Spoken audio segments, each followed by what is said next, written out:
Okay, so we're back and ready to really get into it today.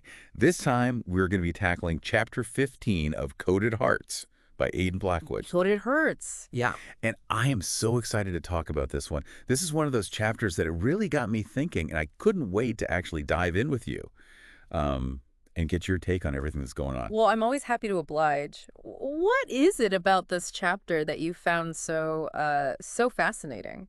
Well, we've been following Alex and Marcus, right? Yeah. This whole, like, rivals turned lovers thing. Right, right. And their companies merging. And, it's like high stakes, high passion. Mm-hmm.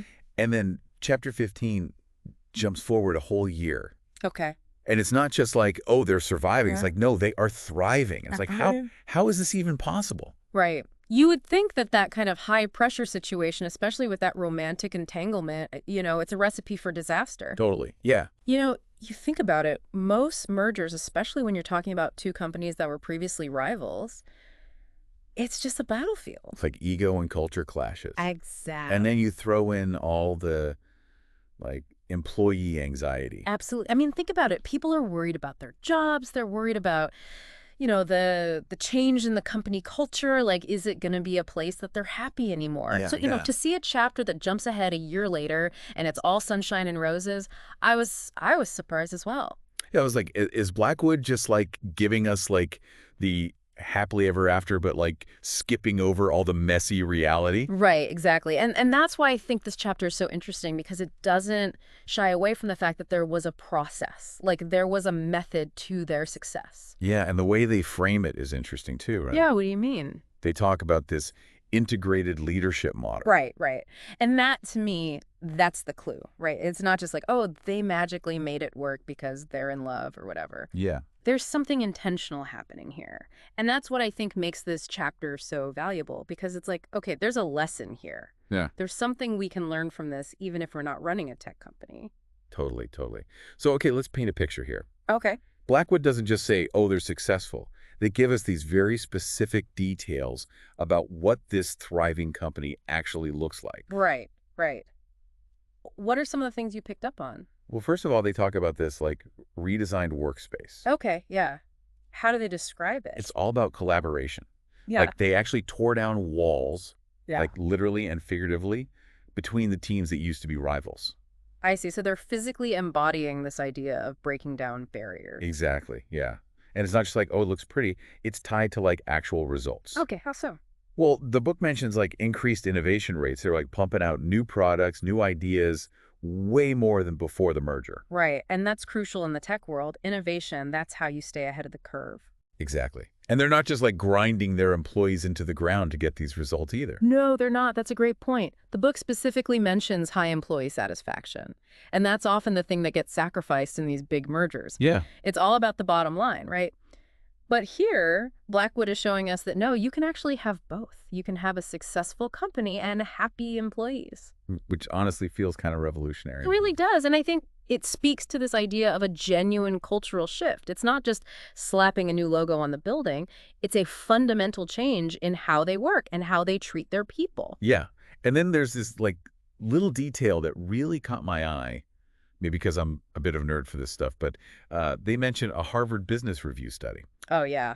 That's not something you just throw in there casually. Right. Like, I was like, hold on, is Blackwood trying to tell us that this integrated leadership model thing is, like, legit backed by research? And it seems so, right? Because a Harvard Business Review study, that carries weight. It means there's some serious academic rigor behind this concept. Yeah, it's not just Blackwood's opinion. Exactly. And here's what I find really interesting.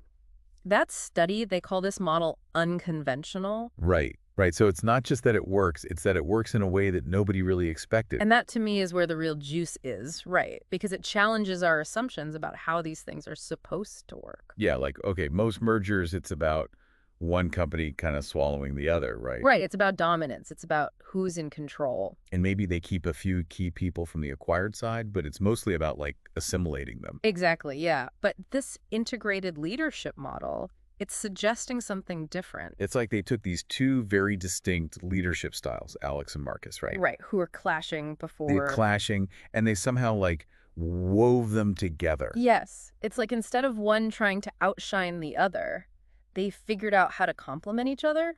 And I was trying to think, like, how does that even work in practice? Right. It's like, okay, maybe Alex is like all big picture, big ideas. Right. Very visionary. But then Marcus is the one who's like, all right, let's actually make this happen. Grounded, practical. Exactly. Hmm. And so instead of those approaches being in conflict, they somehow like feed into each other. It's a fascinating idea, isn't it? That these two forces that were once opposed can actually create something more powerful together. Yeah, and I think it speaks to like even beyond the corporate world, just this idea of how we approach collaboration in general. Absolutely. Because I think we're often so quick to try to fit people into boxes. Right. You know, you're either this type of leader or that type of leader. Or this type of worker, this type of person. Exactly. But this chapter is like, what if we embrace those differences? What if we find ways to make those differences work for us? It's pretty inspiring, even for someone like me who's, more comfortable with a good book than a board meeting. But I do have to wonder, like, what's the takeaway here for our listener, even if they're not running a tech company? Well, I think it boils down to this.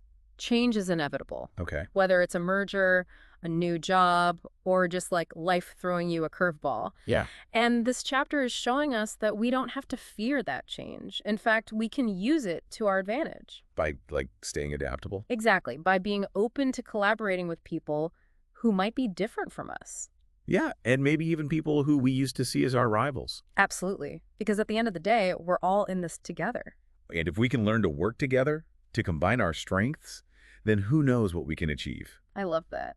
It's like a reminder that even in the most unexpected circumstances, there's this potential for growth. Yeah, it's like Alex and Marcus, they could have easily let their rivalry destroy everything. Oh, absolutely. But instead, they found a way to channel that energy, that passion, into something bigger than themselves. And it created something truly remarkable. Yeah. So to everyone listening, if you're feeling stuck, if you're facing a challenge, take a page from Coded Hearts. Right. Right? Don't be afraid to shake things up, to collaborate, to adapt. And if you haven't already, definitely check out Coded Hearts by Aiden Blackwood. You can find it on Amazon, and I promise you it's a story that will stay with you long after you finish the last page. I completely agree. It's a great read. Okay, until next time, everyone, happy reading. Take care.